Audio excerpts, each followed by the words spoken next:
இந்த வச்ச மாம்பழம் சீசன் டைம்லேயே வரல. இது லாஸ்ட்டு சான்ஸ் எனக்கு. ஏன்னா சீசன் ஃபுல்லாக முடிஞ்சிருச்சு. இது பார்த்தீங்கன்னா நீல மாங்காய். நான் ஊருக்கு வரதுனால வீட்டில் வச்சுருக்காங்க சித்தி.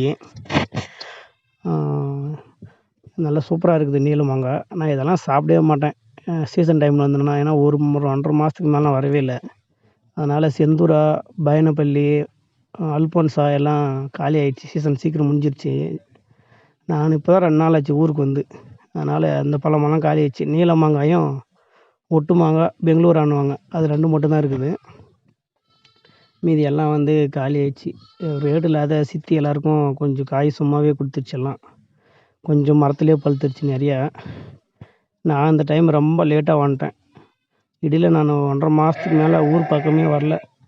இடையில தானே வந்திருந்தா கூட பழம் எடுத்துகிட்டு போயிருப்பேன். செந்தூரா சூப்பராக இருந்துச்சு. ஆனால் ரேட்டு தான் சுத்தமாக விற்கல. ஆனால் பழமெல்லாம் சும்மா அருமையாக இருந்தது. சித்தியெல்லாம் தெரிஞ்சவங்களுக்கெல்லாம் நிறைய கொடுத்துருச்சு ரேட்டு விற்கலன்றதுனால. ஏன்னா அறுக்கிற கூலியும் டெம்போ வாடகைக்குமே சரியாக போகும்னு சொல்லிட்டு. இந்த பானையிலுமே பார்த்தீங்கன்னாக்கா பழம் இருக்குது. கொஞ்சம் கொஞ்சம் வச்சுருக்கோம். நல்லா கீழே இருக்கிறதோட பானையில் நல்லா ஃப்ரெஷ்ஷாக சூப்பராக இருக்குது. நெல் பில்லு போட்டு பழுக்க வச்சுருக்கோம்.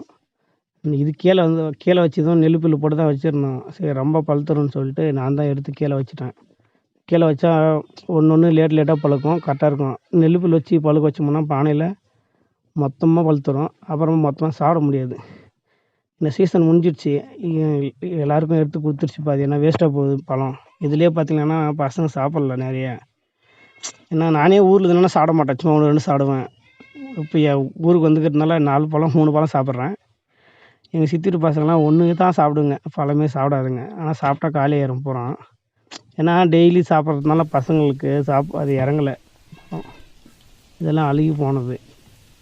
இதெல்லாம் அழுகல் எடுத்து தனியாக பையில் போட்டு வச்சுருக்கேன். எடுத்துகிட்டு போய் வெளியே போட்டுருவோம்.